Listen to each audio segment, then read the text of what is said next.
자, 짧게 기도하고 시작하겠습니다. 예. 아버지 하나님 감사합니다. 귀한 곳에 왔습니다. 함께해서 좋은 교제를 통해서 저희들의 믿음의 진보가 있기를 진심으로 기원합니다. 입을 지켜주시고 마음을 열어주시고 함께하는 동역의 마음이 있기를 진심으로 기원합니다. 예수님의 이름으로 기도 올립니다. 예, 오고 싶었는데 왔습니다. 그래서 제가 고향은 저기 부산이고 해서 말지가 좀 서로 통하는 게 있는 것 같더라고요. 어릴 때 올라갔는데 서울에 뭐 사투리를 아직도 못 잊어버리고 버릇이 돼가지고 그래서 잠깐 그 제 소개를 하면 저는 나이는 얼마 먹지 않았는데 저 좀 먹었습니다. 그래가지고 72년도에 그 주님을 영접하고요. 그 여러분 잘 아시는 뭐 돌아가신 그 김종만 형제님 있죠, 소천하신 형제님하고 같이 그 노량진에서 같이 시작을 했고, 같이 이제 어릴 때 저는 이제 불광동으로 개척을 할 때 같이 나갔고 이랬습니다. 근데 뭐 우여곡절이 있었지만 그 모임에 불행하게도 제일 먼저 그냥 신학을 제가 대학교 학부 때부터 신학을 계속했게 돼서 모임을 떠나게 됐고, 그래서 그때는 뭐 자퇴입니다. 그냥 뭐 출교도 아니고 자퇴인데, 그래서 이제 성경을 좋아하다 보니까 그 성경을 열심히 읽다 보니까 성경을 가리키라고 해서 그래서 서울에 있는 신학대학에서 이제 교수 생활을 하다가 개인적으로 이제 서운한 게 있었는데 좀 이루어졌습니다. 그래서 은퇴 몇 년 전에 그만두고 그냥 모임에 돌아왔습니다. 그래서 하나님께 이제 감사하고, 근데 마침 이제 그 올 시점이 이제 보니까 신학한 사람이 너무 많아져가지고 이거 50% 이렇게 됐더라고요. 그때는 조심스러웠는데 그렇다고 뭐 지금도 떳떳하게 뭐 그렇다는 건 아니고요. 그래서 성경을 좋아해서 성경을 읽었더니 성경을 가르치라고 그래서 돈도 많이 주더라고요. 그래가지고 열심히 하다가, 그래서 어떤 형제님이 저보고 왜 일찍 오지 이렇게 늦게 왔냐 그래서 제가 싹군 노릇하느라고 돈 좀 많이 버느라고 그랬습니다 하고 그때 막 웃었더라고요. 허윤호 형제님이라고는 이야기는 안 하겠습니다만 그래서 그렇게 와서 이제 좀 있다가 여기 수원 서북교회가 개척이 되면서 저하고 이제 교제하기 시작을 했습니다. 그래서 오늘 이제 드릴 말씀은 한 세 가지 정도가 되는데, 이 시간에 이제 여호수아서하고 오후에 또 이제 여호수아서를 하고 2시 이후에 이제 그 AI를 통한 이런 교제를 하게 될 겁니다. 잠깐 더 말씀드리면 제가 그 마곡이라는 데 서울에 이제 번화가인데요. 조기 은퇴를 하고 박준 형님이 이제 좀 도와주셔가지고 이렇게 하면 좋겠다 해서 제가 모든 책을 거기다 놔놓고 혼자 연구를 하고 있는, 단순하게 그냥 연구를 하기 시작했는데 막 새도 오르고 막 물가도 많이 오르고 또 여기 있을 필요가 있겠나 싶어서 모든 책을 전부 다 그 PDF로 잘라버렸습니다. 아르바이트생을 두고 그게 한 6천여 권이 되는데, 그래서 책을 다 잘라버리고 나머지 그 종이는 다 버려버리고요. 파일을 요만한 거 하나 그 하드에 그냥 끼고 이제 집에 왔는데, 그래서 공간을 없애버리고 집에 있어도 이제 편하더라고요. 그런데 어느 날 TV를 보니까 뭐 AI 인공지능이 생겼다. 뭐 챗GPT가 한국에 곧 그 출범하는데 정보를 가진 사람이 좀 그 유리하다. 뭐 이렇게 해서 제가 아무 생각 없이 그냥 가입을 했습니다. 그때 오픈이 안 된 상태에서 가입을 했는데 다 잊어버렸는데 어느 날 이제 개통이 됐으니까 당신 쓰라고 왔는데, 쓰는 거 보니까 책을 다 올리다 보니까 올리면 그걸 다 읽어주는 거예요 처음에. 그래서 이거 봐라 해가지고 이제 좀 진화는 됐죠. 좀 처음에 좀 어색하긴 했는데, 그래서 그 책을 전부 다 창세기부터 계시록까지 또는 교회사라든지 모든 교리 책들 다 있는 거를 대학교부터 가지고 있던 책을 전부 다 잘라가지고 다 올렸는데, 그게 시간이 지날수록 학습이 돼가지고 더 빨리 더 정확하게 되더라고요. 근데 약간의 이제 문제가 있다고, 애로사항이 있다고 생각했는데, 안타까운 거는 창세기를 하면 창세기에는 한 20권밖에 못 올립니다. 거기가 챗GPT에는 내 자료를. 그런데 이제 저기 제미나이 쪽에 노트북 LM이라는 게 생겼는데 그거를 또 가입을 했더니 거기는 300권까지 올릴 수 있는 거예요, 파일을. 그 창세기에 300권 올려놓고 이렇게. 근데 물론 책들은 그냥 우리가 긍정하든 부정하든 간에 제가 학교 다닐 때 전 세계에 이제 유명한 학자들 것만 다 올려놨습니다. 그렇게 했고, 그래서 이제 그거를 오후에 이제 말씀을 드리려고 하는데 그냥 박사 논문 정도 수준을 일주일이면 한 달이면 충분히 나온다. 그거 가지고 전부 다. 그러니까 앞으로는 정보는 별로 중요한 게 아니다. 어떻게 해석할 거냐가 중요하지. 뭐 이런 겁니다. 저는 이제 전공이 그 성서학인데 해석입니다. 그리고 개인적으로는 이제 그 박사 논문은 이제 시편을 썼고, 그리고 그 개인적으로는 성지순례 이런데 글 좋아해서 한 4~50번 이상 갔고, 그래서 그쪽 동네 길을 좀 압니다. 그리고 그쪽 사람들이 얼굴을 보면 나이가 몇 살 정도 먹은지 알고 경험이 있어가지고. 그래서 오늘 여호수아 하게 된 거는 그냥 정한 게 아니라 원래 우리 성도님들이 많지 않기 때문에 다 내려오기로 했거든요. 원래 다. 근데 이제 사정이 있어 못 내려봤는데 우리 성도님들하고 교제하는 게 여호수아서입니다. 그러니까 창세기부터 계시록까지 했다가 돌면 또 창세기 하고 또 이제 요번에 할 거는 여호수아 차례였기 때문에 이제 또 하는 겁니다.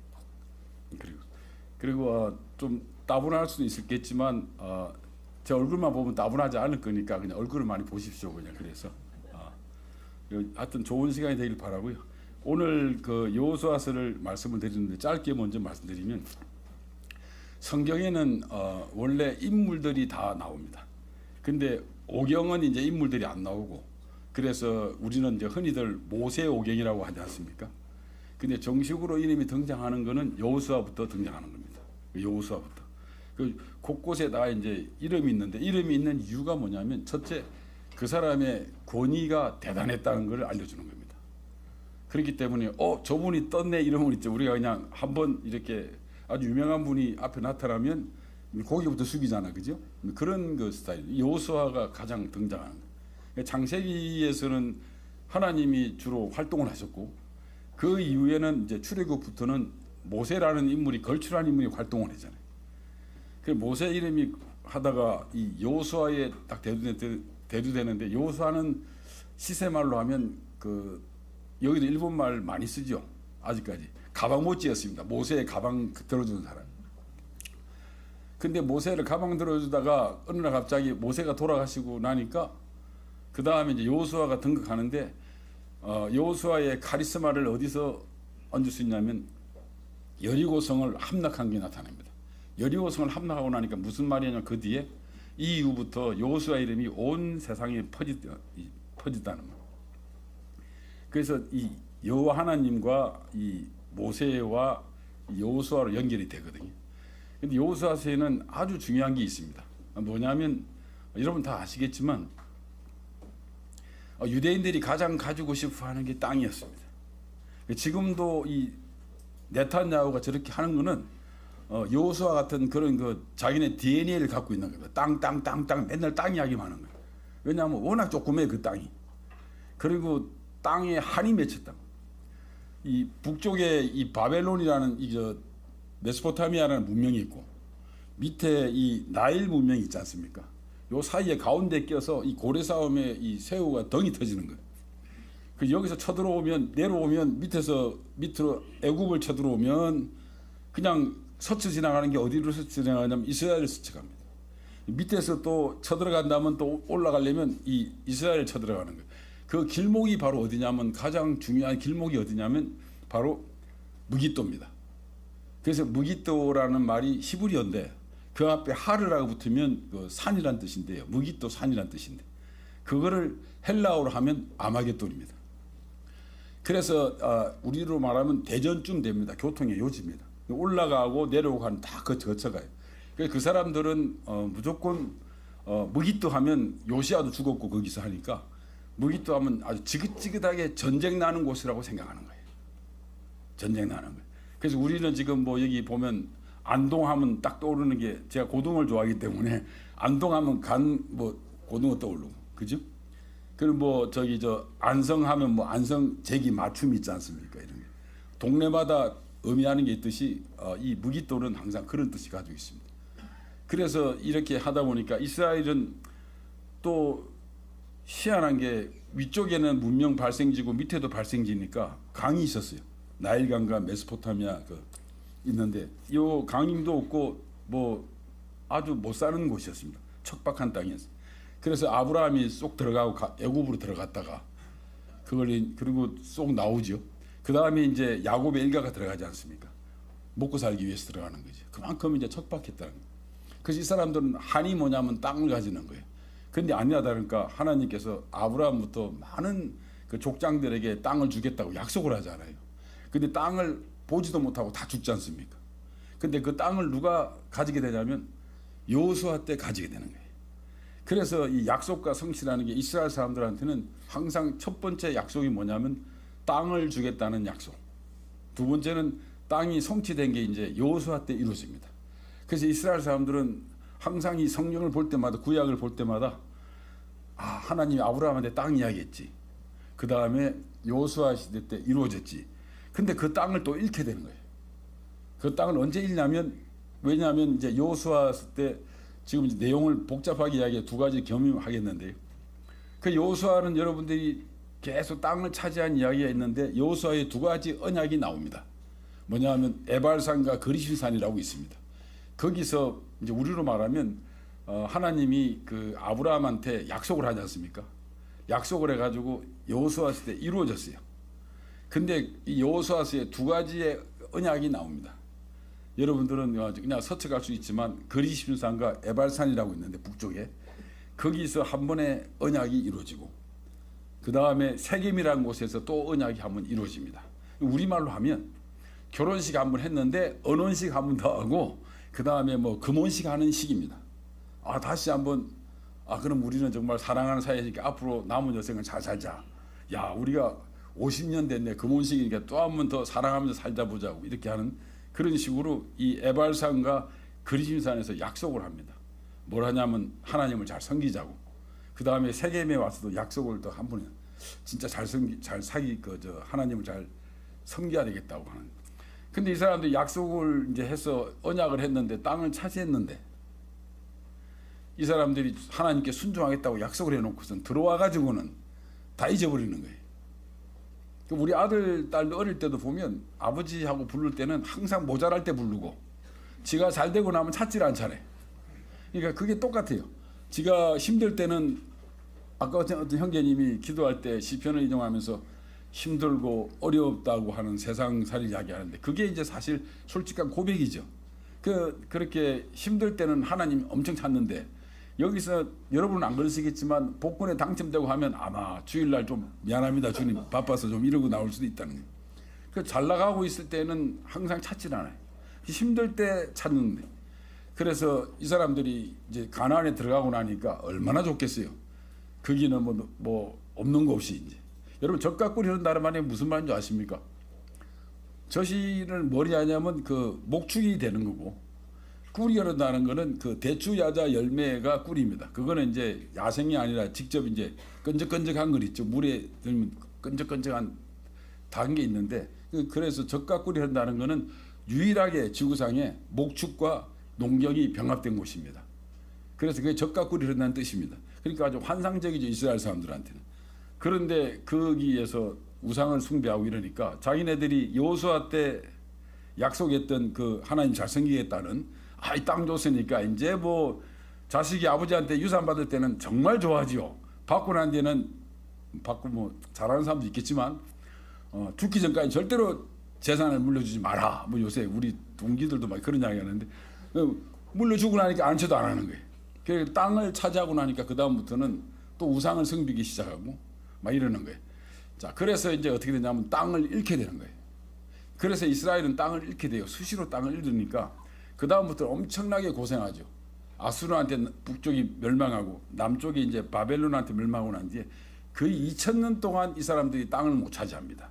하나님이 약속했던 것을 성취했는데 여호수아서에 성취한 것이 2000년 동안 없어지니까 이 사람들이 어떻게 하겠어요? 정말 뭐 환장할 거 아니야. 자기네들이. 그렇지 않습니까? 그래서 여러분 강화도에 보면 고려가 몽골이 쳐들어와서 고려가 이 강화도로 피싱하지 않습니까? 거기서 나온 게 뭐냐면 8만 대장경이 나옵니다. 그죠? 그래가지고 불심으로 우리나라를 지키자고 하는 식으로 뭐 그 비교가 좀 이상하긴 하지만 그 유대인들은 이거 어떻게 하면 좋냐고 하는 거예요. 그래서 이 사람들이 이거는 제2의 제3의 이 약속이 실현되기 위해서는 뭐가 필요하냐 해서 나온 게 바로 그렇지 메시아가 올 거라는 기대감을 가지는 거예요. 그래서 여호수아라는 말 자체가 히브리어로는 무슨 말이냐면 여호와께서 구원하시다는 뜻이에요. 히브리어로. 근데 이것이 헬라어로는 뭔지 아십니까? 여호와께서 구원하시다는 말이 헬라어로는 예수님입니다. 예수입니다. 그러니까 여호수아라는 말이 예수라는 말이에요. 그러니까 이 사람들이 땅이 없으니까 땅 하면서 지금까지도 이제 기다리고 있는 게 바로 메시아를 기다리고 있는 겁니다. 이게 이제 그래서 여호수아서는 엄청 유대인들한테는 중요한 포인트입니다. 약속이 실현된 것, 사람이 약속이 해놓고서는 한 번도 실현 안 되면 신뢰가 안 가잖아요. 그러니까 유대인들은 한 번 신뢰를 가지는 거예요. 자기네들이 출애굽을 해봤어요. 정말 하나님이 그 강대국으로부터 자기를 이끌어낸 출애굽을 경험했어요. 그러니까 지금 뭐 얼마 전까지 영국의 지배를 받던 뭐 로마의 지배를 받던 제2, 제3의 출애굽을 항상 염원을 합니다. 왜냐하면 한 번 경험한 게 있으니까. 그리고 약속의 땅을 성취한 게 대해서 한 번 경험한 게 있지 않습니까? 그러니까 또 지켜줄 거라고 하는, 하나님은 분명히 약속을 지키시는 분이라고 생각을 하는 거죠. 이런 것이 자꾸 이제 되돌이표가 되는 겁니다. 그래서 저는 원래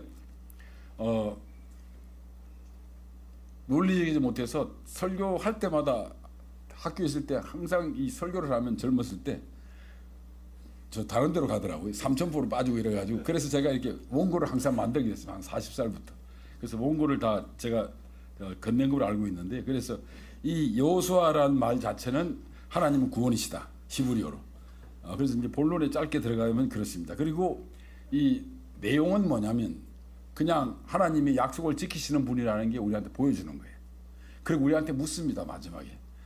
그래 너 잘할 수 있냐 그러니까 잘하면 그리스도인처럼 앞에서 하면 복을 받고 못하면 벌을 받는다 하는 이야기를 합니다. 그 다음에 세겜에서 또 잘할 수 있겠냐 그러니까 나와 우리 집은 여호와만 섬기겠다고 약속한다고 이렇게 했거든요. 그 약속이 요단강 이제 지나가서 약속을 하고 난 뒤에 이제 좀 잘 살다 보니까 이제 다 잊어버리는 이제 희미해지는 이런 그 시국에 왔습니다. 그래서 여러분들은 그 오경만 이야기하잖아요. 오경. 그냥 상식적으로 알았으면 좋습니다. 성경은요. 오경이라는 말도 쓰고 사경이라는 말도 쓰고 육경이라는 말도 씁니다. 사경이라는 말은 왜 그러냐면 이 신명기를 빼고 나머지는 사경이라는 용어를 씁니다. 별로 중요한 건 아니지만 근데 포인트가 있습니다. 왜 사경이라 쓰냐? 신명기를 빼놓고 사경이라고 그러고 신명기부터는 다른 뜻이 있습니다.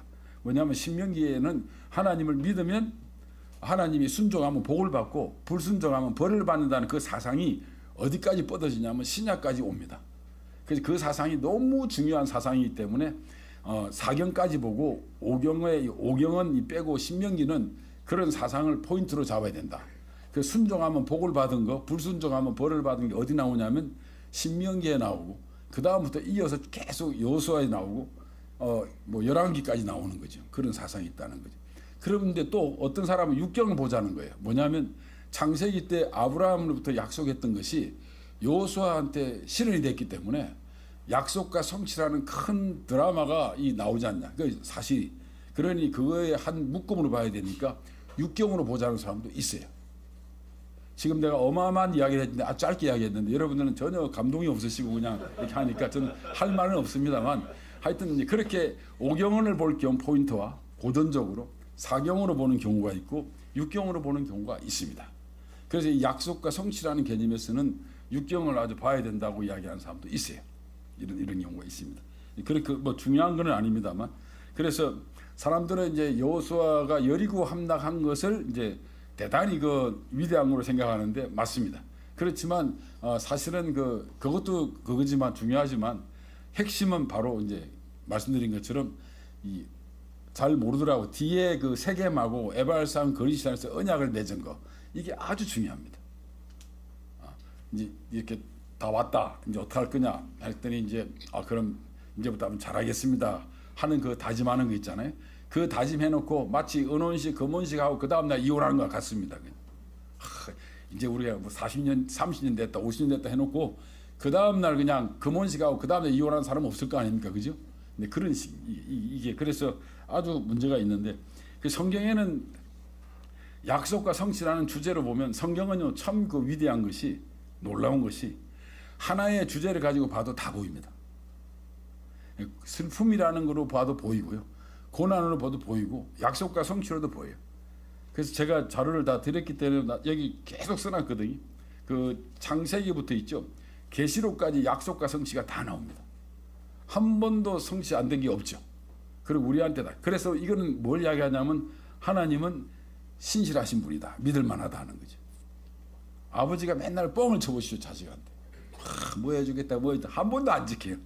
그럼 그 아버지 믿겠습니까? 근데 할 때마다 아버지 말은 엄하고 좀 힘들긴 하지만 다 지켜주면 얼마나 신뢰가 가겠습니까, 그죠? 거기만 껐다해도 이번엔 통과되었구나고 할 거 아니에요. 그런 것들이 이 약속과 성취가 무지무지하게 많이 납니다. 그런 거를 제가 다 말씀을 드리겠고요. 그 다음에 핵심은 뭐냐면 이 사람들은 가나안 땅을 얻은 것이 마지막이라고 생각했던 거예요. 끝났다고 생각하는 거예요. 그게 약속과 성취가 왜 이루어지냐면 성취된 거를 중요한 게 아니라 성취됐으니까 하나님께 순종하라고 이야기한 거예요. 근데 이 사람들은 순종은 두 번째고 약속된 거 재산만 물려받았지 아버지 섬기는 건 전혀 모르고 있는 거예요. 그러니까 우리 인간사하고 똑같이요. 뭐. 그래서 하여튼 이게 땅을 너무 빨리 준 것 같아요. 재산을 너무 빨리 준 것처럼. 그래서 이게 약속과 성취가 핵심이 아닙니다.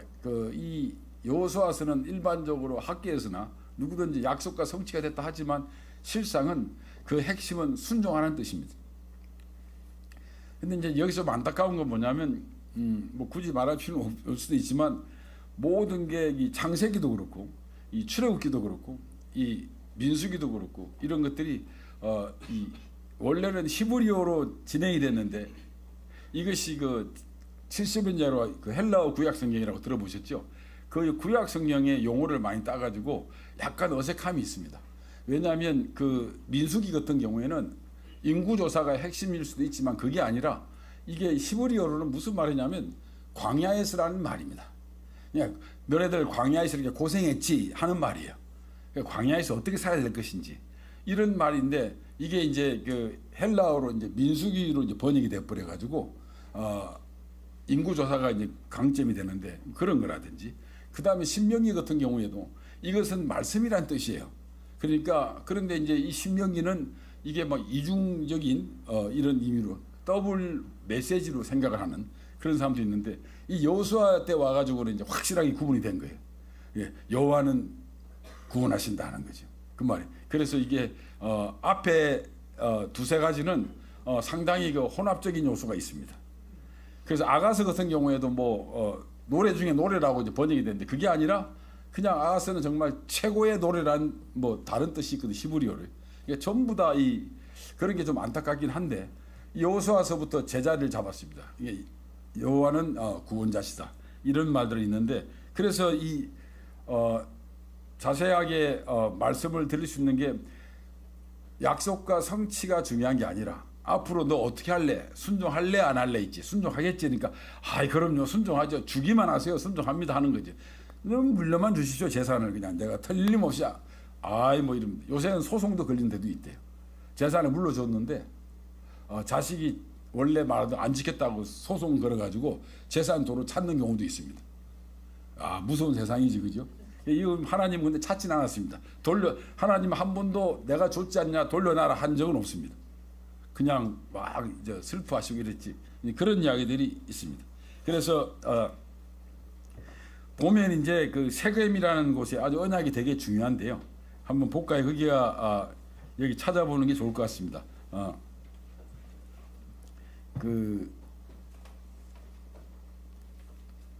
첫 번째가요. 여호수아서 24장입니다.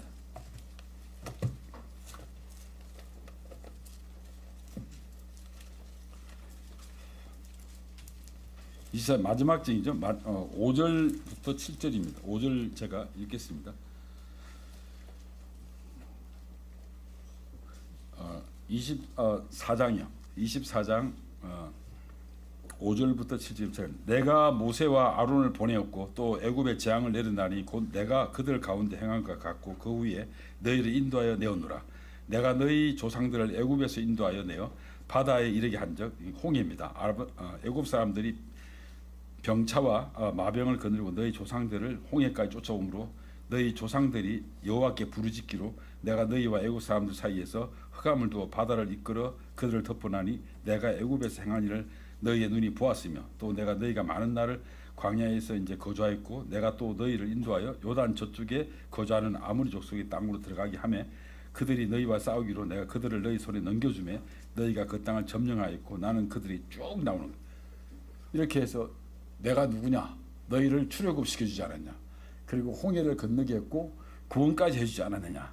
그래서 어떻게 해야 되느냐 하면서 이야기하면서 계속 이 하나님께 똑같은 말을 계속 되풀이합니다. 되풀이하는데 이거는 이제 뭐냐면 이 말을 하면서 무슨 말을 하는 거냐면 이렇게 우여곡절 끝에 너희를 구원해줬다. 그리고 땅까지 줬다. 너희가 가장 존경하는 아브라함의 한테 약속했던 그 땅을 줬다. 이제 너희가 어떻게 할 것이니 했더니 아유 염려 마십시오. 잘하겠습니다. 이러면서 뭐 전부 다 그냥 잘하겠다고 난리가 났어요. 전부 다. 그리고 난 뒤에 돌아서가 다 잊어버리고 이제 나중에 또 땅을 잃게 되는 거죠. 그거를 교훈적으로 이야기하는 겁니다. 그래서 여기 보면 신앙의 이제 공동체가 확인이 됩니다. 그 다음에 하나님의 주권에 대한 어떤 하나님 정말 대단하신 분이라고 신뢰를 가지게 되고 그 다음에 이런 그 신앙이 이제 유대인들한테 종교적인 표본이 되는데 유대인들은요 다른 이야기입니다만 유대인들은 그 민족적 개념이 아닙니다. 유대인들이 그러니까 출애굽할 때 보면 막 그 나그네와 잡족이란 말도 나오잖아요. 그냥 불순물이 막 섞여가지고 경상도 말에 그 핫바리라고 있죠. 핫바리가 히브리라는 뜻이에요. 히브리라는 말 자체가 핫바리라는 뜻입니다. 이 하청민 이런 뜻입니다. 그래서 이 히브리라는 말이 민족의 의미가 아니고요. 그 계층의 의미입니다. 계층 간에 무지하게 그 질이 낮다. 이게 불쌍한 사람들 모여있는. 그 히브리인들이 이제 그렇습니다. 그래서 히브리라는 말 자체가 경상도 말로 그냥 핫바리라고 생각하면 정확합니다. 뭐 저는 어릴 때 들어봐가지고 금방 알았죠. 핫바리 그냥 히브리 이렇게. 그 말인데 이 사람들이 그래서 이제 이 아브라함부터 많은 후손들이라 생각하지만 그들은 계층 민족적 개념이 아니기 때문에 비록 아브라함이라는 그 조상이 있다고 하지만 이 사람들은 뭐에서 모여졌냐면 중심이 우리가 지금 이 안에 교회에서도 형제 자매라고 하지 않습니까? 피 하나도 안 섞였잖아, 그죠? 근데 그리스도의 그 구속에 의해서 우리가 형제 자매라 부르지 않습니까? 이 사람들이 여호와의 신앙에 의해서 똘똘 뭉친 겁니다. 그러니까 여호와의 신앙이 깨지면 이 사람이 파산되는 겁니다. 달리 말하면 이스라엘 공동체는 히브리 공동체는 하나님 앞에 제대로 서 있을 때 그 공동체가 역할을 하지 하나님 앞에 서 있지 않으면 다 깨져 버려요. 왜냐하면 우리가 우리가 지금 형제 자매라 하는데 주일 예배도 같이 안 드리고 같이 뭐 전화하고 전화도 안 하고 이러면 형제 자매를 할 수도 없지, 그죠? 이 교제도 안 하고 가면 이게 주의 만찬을 중심으로 모인 형제 자매라고 하는 것처럼 유대인들은 이 여호와의 종교가 가운데 있어야만이 자기네끼리 공동체가 유지됩니다. 그게 깨지는 순간에 민족이 분열됩니다. 그 한 예가 이제 북이스라엘과 남유다가 깨지는 거하고 똑같습니다. 북쪽하고 남쪽. 왜냐하면 서로 뭐 자기네 따로 섬기겠다고 할 때 깨지는 거거지. 그래서 유대인들은 종교 공동체거든요. 그래서 종교 공동체이기 때문에 이 종교가 엄청 그 민족들을 유지하는 데 중요했습니다. 자기네들 히브리인들은. 그러다 보니까 계속 그게 이제 들어가고 있습니다. 그걸 강조하고 있는 거지. 유지하려면.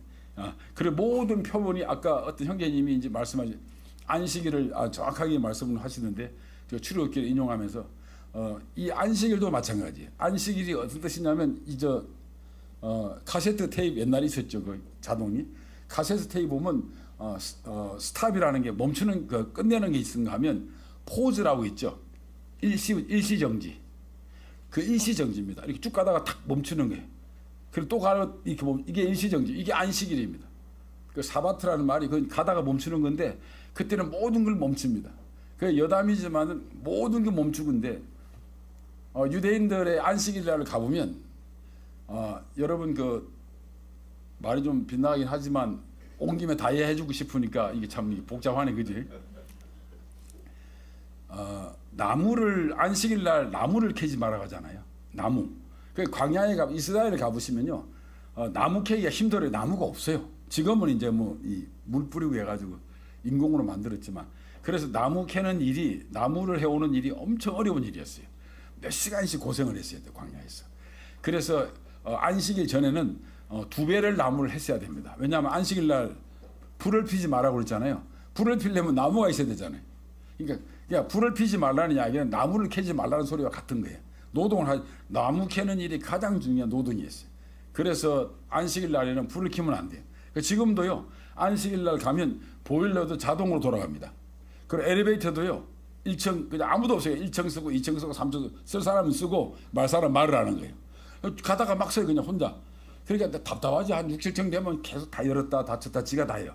그리고 실화로 어떤 경우도 있냐면 모르고 밤에 추운데 보일러를 안 켰어요. 그러면 옆에 한국 사람 불러가지고 미안하지만 네가 좀 불 좀 켜달라, 자기 집에 거를. 그러면 그거 켜고 나온 사람 직접 들은 이야기야. 저놈은 지가 잘나고 나는 어떻게 물으면서 그거 켜두고 나왔다는 거예요. 그 안식일 날은 뭐 하냐면 비행기도 안 타요. 왜냐하면 전기 같은 스파크 일어나는 것도 차도 안 움직여. 그리고 집에도 가면 집에 안식일 날 뭐 하냐면 아무것도 안 해요. 휴대폰도 안 봐요. TV도 안 보고 컴퓨터도 안 켜요. 그거 뭐 하겠습니까, 안식일 날? 뭐 하겠어요? 아무것도 안 하는데 뭐 하겠냐고. 자식하고 부모가 대화합니다. 어제 수학 문제 잘 풀었냐? 걔한테 왕따 안 당했냐? 너는 요새 공부 뭐 하냐? 그러니까 일주일에 우리는 의무적으로 부모 자식 간에는 대화를 많이 하면 엄청 좋다고 하잖아요. 거기는 그럴 필요가 없어요. 그냥 전기를 다 꺼버리니까 아무것도 못하게 하니까 촛불 켜가지고 있는 사이에 엄마 아버지가 자식들하고 3대가 대화하는 것밖에 없어요. 책을 읽거나 율법을 읽거나. 그래서 안식일이 유대인들이 참 희한하죠. 그게 하나님이 안식일을 지키려는데 유대인들이, 제 개인적으로는 유대인들이 이렇게 지혜로운 인간이 된 거는 바로 안식일 때문이다. 아무것도 아니에요. 그리고 안식일 날 또 촛불 켜고 하는데 뭐 하는 줄 아십니까? 남편이 밥 먹기 전에 일어나가지고 아내를 찬양합니다. 우리 집사람은 한 5분 정도 매주마다 우리 집사람은 세계에서 뭐 제일 뭐하고 우리 집을 일으켰고 교육은 이렇게 잘 시키고 신앙도 이렇고 막 찬양을 해요.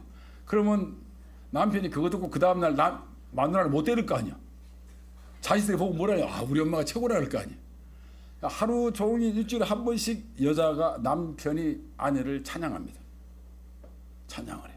그러니까 이 안식일이 오는 그 이점이, 여러분들 주일날 여기 와서 이러는 것이 엄청나게 이득이 있어요. 없는 것 같죠? 그냥 뭐 예배만 드리는 것 같지? 아니요. 하나님은 꼭 덤으로 주십니다. 덤으로 주는 게 많아요. 그래서 유대인들은 안식일 날 꼭 그렇게 해요. 아주 중요해, 유대인들의 이 생각을 보면. 그런데 그런 사상이 다 어디서 나왔냐면 전부 다 여기 나와요. 이 성경이 있잖아요.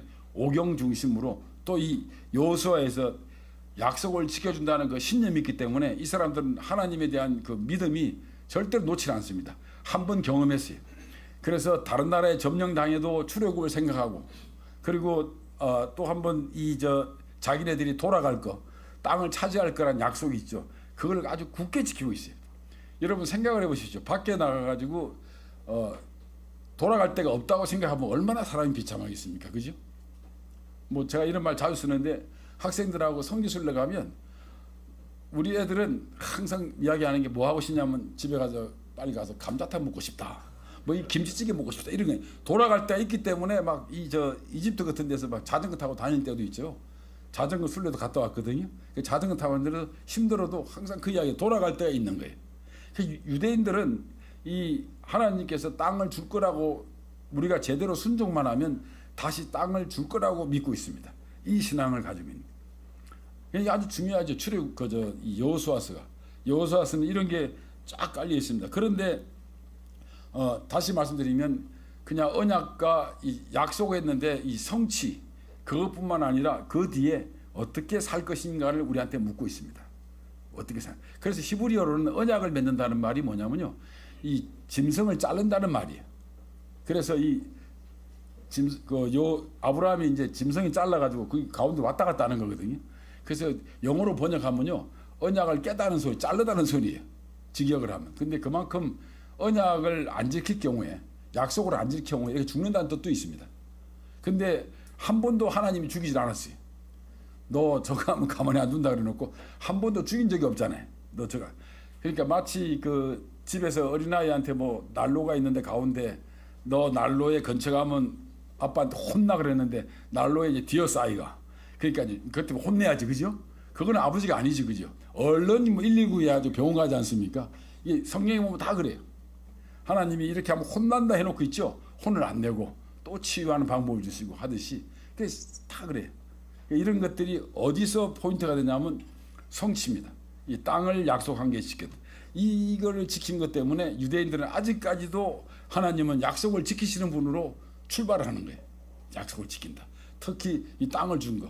땅은요 유대인들에 있어서는 최고의 복입니다. 그래서 유대인들은요 땅 하나 가지고 엄청나. 지금 그 레바논 있잖아요. 이런 데도 막 서로 공격하는 것들. 이 사람들은 땅에 한이 맺힌 사람들. 한이. 골란공원은 이렇게 골란공원이라고 있습니다. 우리 우스갯소리로 곤란하다고 부르는데 우리는 골란공원이라고 이스라엘 북쪽에 원래 그 시리아 땅이었습니다. 근데 전쟁을 해가지고 그 점령했거든요. 위에서 보면요. 골란공원 위에서 보면 이스라엘이 다 보여요, 밑에가. 근데 그걸 뺏겼어요, 이스라엘이. 이스라엘이 뺏었어요, 시리아로부터. 근데 제네바 협정에 하면 전쟁이 끝나고 난 뒤에 땅을 돌려줘야 되거든요. 근데 유일하게 세계에서 안 돌려주는 나라가 바로 이스라엘입니다. 왜냐하면 너네 말은 상관없다. 땅이다, 땅 이래가지고. 절대 안 돌려, 한 뺏은 땅은. 지금도 레바논에 가서 공격하는 게 뭐냐면 트럼프가 물러가라고 그러는데도 안 물러가는 이유가 그들은 땅에 대한 DNA가 엄청 강합니다. 그리고 이 사람들이 세계 협정도 필요 없습니다. 하나님이 우리한테 약속하신 땅이라고 생각하는 거죠. 그거 되게 무섭습니다. 그죠? 다른 거는 몰라도 이게 하나님 우리한테 명령한 거라면 이거는 뭐 신념이죠. 뺄 수가 없는 거죠. 그런데 그 기원이 어디냐면 바로 여호수아입니다. 하나님이 이렇게 줬다. 그러니까 이제 그거를 빼고 이 사람들이 그럼 우리가 어떻게 해야 될 이걸 또 찾을 것이냐 땅을 하나님께 순종해야 된다. 이거를 계속 이제 이 사람들이 이야기하고 있는 겁니다. 그래서 그런 것들이 엄청 강하게 했고요. 그래서 이 여호수아서의 약속과 성취에 나타난 교훈을 보면 하나님은 약속을 지켰다는 그런 것들이 보이기 때문에 하나님에 대한 신뢰가 구축되는 겁니다. 와, 진짜 하나님이 약속을 지키셨다는 거지. 그런데 우리는 어떻게 해야 될 것이냐? 여기 교훈이 뭐냐면 우리는 순종이 필요하다. 그 다음에는 이것을 우리는 철저하게 보여줍니다. 그리고 세 번째는 뭐냐면 우리가 어려운 아까 어떤 형님 기도하듯이 어려운 가운데에서도 믿음을 유지하고자 하는 그 마음이 있잖아요. 그것이 절대 필요합니다. 그것이 없이는 이게 신앙 유지가 되지 않는 거죠. 그 다음에 마지막으로 네 번째는 뭐냐면 이스라엘 사람들끼리 자기네끼리 공동체 협력하는 게 있습니다. 뭐 제가 감히 뭐 드릴 수는 없는 말이지만 건축 때문에 이제 공정에도 한다고 하시니까 저는 뭐 처음 오늘 광고 들었는데 사실 성도 간의 협력이라는 것은 너무 중요합니다. 그래서 여호수아서에도 보면 뒤에 보면 성도 간의 협력을 되게 강조합니다. 여러분 레위기에서는요. 레위기의 핵심은 뭐냐면 거룩하다는 뜻이에요. 그러니까 뭐 레위기의 물덩어리가 어떻고 뭐가 어떻고 손 씻고 뭐가 이거요. 이거는 표면적인 이야기입니다. 무슨 말이냐면 아버지를 만나러 갔을 때는 감기 걸린 사람은 마스크 쓰고 오고 손이 들어오면 손을 씻고 예? 그리고 아버지는 거룩하기 때문에 아버지 만날 때는 다 미리 준비하고 오라는 뜻입니다. 근데 이 거룩의 핵심이 뭔지 아십니까? 거룩의 핵심이 뭐냐면 하나님 앞에 나아간다는 게 거꾸로 이야기하면 옆 사람하고 협력하는 겁니다. 거룩이라는 것은 하나님 나 거룩하지 하는 게 아니라 거룩의 모습을 공유해야 되는데 그 모습을 누가 판단하냐면 옆 사람이 다 판단하는 거지. 그래서 옆 사람들하고 협동하는 건 너무 중요한 거지. 그 성도의 자질, 성도라 거룩한 성자 쓰지 않습니까? 성도라는 게 뭐냐면 서로 협력하는 겁니다. 아주 중요합니다. 그래서 이 여호수아서에 보면 두 가지를 강조하고 있습니다. 첫째, 순종을 해야 된다. 순종하는 모습이 뭐냐? 바로 우리 성도 간 이스라엘 사람들끼리 서로 협력하여 공동체의 모범을 보이는 거다. 그럼 이거는 지금 우리말로 하면 성도 간의 협력을 하는 거죠. 뭐든지. 교회는 좋은 일 있을 때는 다 웃고 슬플 때 다 빠지면 그건 교회가 아니지, 그죠? 예? 그건 이합집산이죠. 여러분들이 뭐 더 잘하시겠지만 어떻든 그런 게 있습니다. 그래서 하나님께서 왜 인간들에게 약속을 했을까? 왜냐하면 약속을 하나님이 안 지킬 수가 없어요. 왜냐하면 아니 아버지가 자식이 엉터리라도 자식한테 잘할 수밖에 없는 게 왜 그렇습니까? 아들이라서 그렇지 않습니까? 하나님이 창조했기 때문에 그렇습니다. 하나님의 피조물이기 때문에 하나님이 만들었기 때문에. 아니 왜 만들어가지고 이 모양이요 하면 우짤 거냐 하나님이. 나를 이렇게 만들어 놓은 게 누구요 하면 하나님이 만들었기 때문에 그렇습니다. 피조물이기 때문에 그렇습니다. 약속을 하는 이유가 하나님이 만드신 존재이기 때문에 피조물이기 때문에 그렇고요. 그 다음에 하나님의 성품이 왜 약속을 하는 것을 하나님 지키냐면 약속을 왜 하냐면 하나님 성품이 자비롭기 때문에 은혜롭기 때문에 히브리어의 헤세드라는 말이 번역이 힘듭니다. 자비라는 뜻도 되고 은혜도 되고 뭐 은총도 되고 사랑도 되고 긍휼도 되고 다 됩니다. 한 단어에. 그런데 이 하나님은 그런 그 속성을 가지신 분이기 때문에 약속을 한다는 거죠. 그리고 지키신다는 거죠. 그 다음에 우리가 너무 잘 아는 하나님이 우리 인간이 하나님의 형상대로 되었다는 게 있죠. 이 형상이란 말이 뭐냐면 그냥 풀이하면 그림자입니다. 이게 이 실체 및 뒤에 그림자가 쫓아가듯이 하나님의 그림자가 바로 인간입니다. 그러니까 자기 그림자의 하나님. 그러니까 우리가 얼마나 하나님이 애틋하겠습니까? 우리를 보고. 뭐 그런 것들. 그 다음에 하나님이 꼭 약속을 지켜주기. 에덴 동산에 있으면 약속 지킬 필요가 없겠지. 그죠? 그냥 잘 돼 있으니까. 인간이 타락했기 때문에 원상태로 돌리는 거죠. 아버지가 자식이 사업한다 뭐한다 망가지고 막 이상한 짓 저지르고 하면 얼마나 힘들고 도와주려고 마음을 들겠습니까? 그죠? 그냥 그런 식입니다. 타락했기 때문에 벗어났기 때문에 도와줄 수밖에 없다는 거죠. 하나님 그런 분이라는. 그 다음에 말씀드린 대로 출애굽의 동인이 뭐냐면 부르짖음입니다. 부르짖음. 그러니까 출애굽의 2장에 보면 그냥 그 백성들의 고통이 그 부르짖음이 상달됐다는 말이 나오잖아요. 그러니까 그 부르짖음이 상달된 걸 하도 힘드니까 소리 지르고 부르짖으니까 이스마엘이 부르짖고 뭐 시편에 많은 사람들이 나의 하나님 나의 어찌하여 나를 버리십니까 하고 부르짖고 이런 부르짖음이 하나님께 상달되기 때문에 하나님이 부르짖음을 보고 하는 거예요. 말씀드린 대로 힘들 때는 휴대폰 사달라고 그러는데 돈 달라고 그러는데 어느 날 지가 크고 나니까 이제 아버지한테 전화도 잘 안 오잖아요. 다 이제 지도 돈 번다고 그죠? 네? 힘들 때는 도와달라고. 뭐 그거 비교가 안 되지만 사람이 힘들 때 간절하잖아요. 간절하. 성경에도 보면 좋은 일 때 별로 찾아오지도 않더라고요. 다 이 힘들 때 하나님께 단식하고 기도하잖아요. 인간사가 다 그런데 하나님께 바로 상달되는 의미도 있습니다. 그래서 이제 마지막으로 이 하나님 후반부에 제가 이 거룩에 대해서 이야기하려고 순종과 거룩에 대해서 승리하는 삶을 이야기하려고 그러는데 지금은 이제 이 성경에 상식적으로 언약이 몇 가지가 있습니다. 무조건 언약이 있습니다. 노아한테 해주는 언약이 있어요. 무조건 구원해 준다는 언약이 있고 그 다음에 조건적인 언약이 있는 게 중요합니다. 이게 오늘 해당되는 건데 너네가 이렇게 하면 복을 주고 저렇게 하면 벌을 내리겠다는 게 이게 조건적 언약입니다. 성경에는. 이게 바로 모세 언약입니다. 여러분 모세 언약이란 말 있고 노아 언약이란 말이 있는데 노아 언약은 무조건 도와준다는 이야기고요. 그 다음에 모세 언약은 조건적 언약입니다. 그러니까 아버지께 순종할 때 복을 받고 불순종하면 그냥 벌을 받는다는 뜻입니다. 그 다음에 이제 아브라함 언약은 이 집단적인 언약이라 그래가지고 이스라엘 전체에 관한 언약을 이야기합니다. 그 다음에 우리가 잘 아는 이 아까 어떤 분 또 기도하시는데 동일한 이 이야기를 하셨는데 다윗 언약이라고 있죠. 다윗 언약은 뭐냐면 영원한 언약을 준 겁니다. 메시아적 관련된 언약을 준 겁니다. 그래서 다윗 왕국에 이야기하면서 그리스도의 출현을 이야기하는 이제 영원한 언약을 이야기하는데 그 다음에 예레미야서에 나오는 이 나와의 언약 이런 언약이 있고 이런 것들이 이제 한 5-6가지가 있는데요. 이런 것들을 보면서 느끼는 게 뭐냐면 이 모든 약속의 기본적으로 베이스가 되는 것은 순종입니다. 그러니까 순종한다는 게 엄청나게 중요하고 바른 순종은 순종을 통해서 이 거룩함이 나타나는 겁니다. 그래서 우리는 예수님 믿고 구원받아라 그리고 천국을 보장받습니다는 이야기를 엄청나게 많이 하잖아. 그죠? 예수님 믿고 구원받으라고.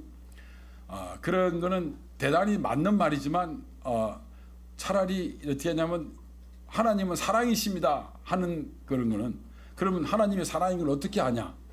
그 말하는 사람이 사랑을 보여야죠. 이 중요한 포인트입니다. 이게 이제 거룩한 거와 순종과 사랑이 병행되는데요. 이 여호수아서에서 말하는 이 순종이 있죠. 이 순종은 단순하게 그냥 고개 숙이고 따라가는 게 순종이 아니라 자기가 거룩함을 보여야 되는 게. 그 당시에 거룩함은 뭐냐면 우상을 숭배하지 않은 거. 지금은 우상이 다르죠. 우상이 뭐 그냥 뭐 재산도 될 수 있고 유산도 될 수 있고, 그죠? 저쪽 뒷집에 땅 가지는 것도 우상이 될 수 있고, 기도하다가 다른 생각하는 것도 우상이 될 수 있는데, 그 당시에 우상이 바로 뭐였냐면 이 남한테 절하고 있잖아요, 우상들한테. 그래서 이 시간이 짧게 하는 게 좋다고 그래가지고 짧게 했는데, 저기 우상 말이 나왔기 때문에 그런데 구약에서는 뭐라고 하냐면 들으라 하는 말 나오죠. 그 신약에서 뭐라면 보라라는 말 나오죠. 왜 그러냐면 구약에서는 하나님이 안 보였어요. 그래서 들으라고 하는 거예요. 근데 신약에서는 하나님이 보였어요. 예수님이 왔어요. 보라 하니까. 그래서 이게 다른 거예요. 구약은 들으라 하는 것이, 하나님은 안 보이는 거예요. 근데 이 구약 시대 때 사람들이 보이는 우상에다가 절을 하려고 그런 거예요. 보이는데 급급했거든요. 그렇기 때문에 이게 문제가 된 거예요, 구약에서. 신약에서는 와 계셨기 때문에, 보였기 때문에 뭐 더 이상 필요 없는데, 그 구약 신약에서는 우상 숭배라는 말이 별로 안 나오잖아요. 그렇죠? 근데 신약에서는, 구약에서는 우상 숭배가 나옵니다. 왜냐하면 들으라고 그러니까 하나님은 보이시지 않는 분이거든요. 근데 사람들은 보기를 원했어요. 그런 거예요. 그런 것들이 있기 때문에 결론적으로 말씀드리면 여호수아서는 하나님과 인간 사이에 하나님이 약속을 지키신 분이다. 근데 약속을 지켰다는 게 이례적으로 끝난 게 아니라 인간들이 거기에는 병행돼야 될 게 뭐냐면 하나님 앞에 순종해야 될 의무감이 있는데 이 순종을 저버리고 하나님을 저버렸다. 그래서 하나님은 그 약속을 깬 게 아니라 인간들이 자초한 거다. 그렇지만 성각자들인 이 유대인들이, 랍비들이나 이 서기관들이, 성각자들이 뭘 했냐면 우리가 다시 하나님께 돌아오면, 순종하게 되면 이 땅을 다시 찾을 거다 하는 것을 이 사람들이 염두에 두고 계속 훈계하고 가르쳤습니다. 그래서 이스라엘의 그 역사에서 보면 이 최초의 약속이 지켜진 게 바로 이 여호수아입니다. 여러분들이 이런 것들이 우리한테도 하나님은 우리가 믿을만 하고 충분히 신뢰할 만하기 때문에 여호수아를 통해서 하나님은 약속을 지키시는 분이다. 그러나 우리의 의무가 있다. 뭐냐? 순종해야 된다. 이 순종은 뭐로 나타난다? 성별된 거룩함으로 나타나야 된다. 나는 순종해야지, 이게 아니라 내 자신한테서 이 성별된 모습이 나타나야 된다. 이것이 강조하는 것이 레위기입니다. 그런 게 있습니다. 예. 제가 기도하고 제 말씀 마치겠습니다. 하나님 아버지, 감사합니다. 짧은 시간에 두서없이 말을 전했지만 알곡만 전해지길 원하고 저희들의 교제가 주님 안에서 좀 더 진보되는 시간이 되길 진심으로 기원합니다. 감사합니다. 예수님의 이름으로 기도 올립니다. 아멘.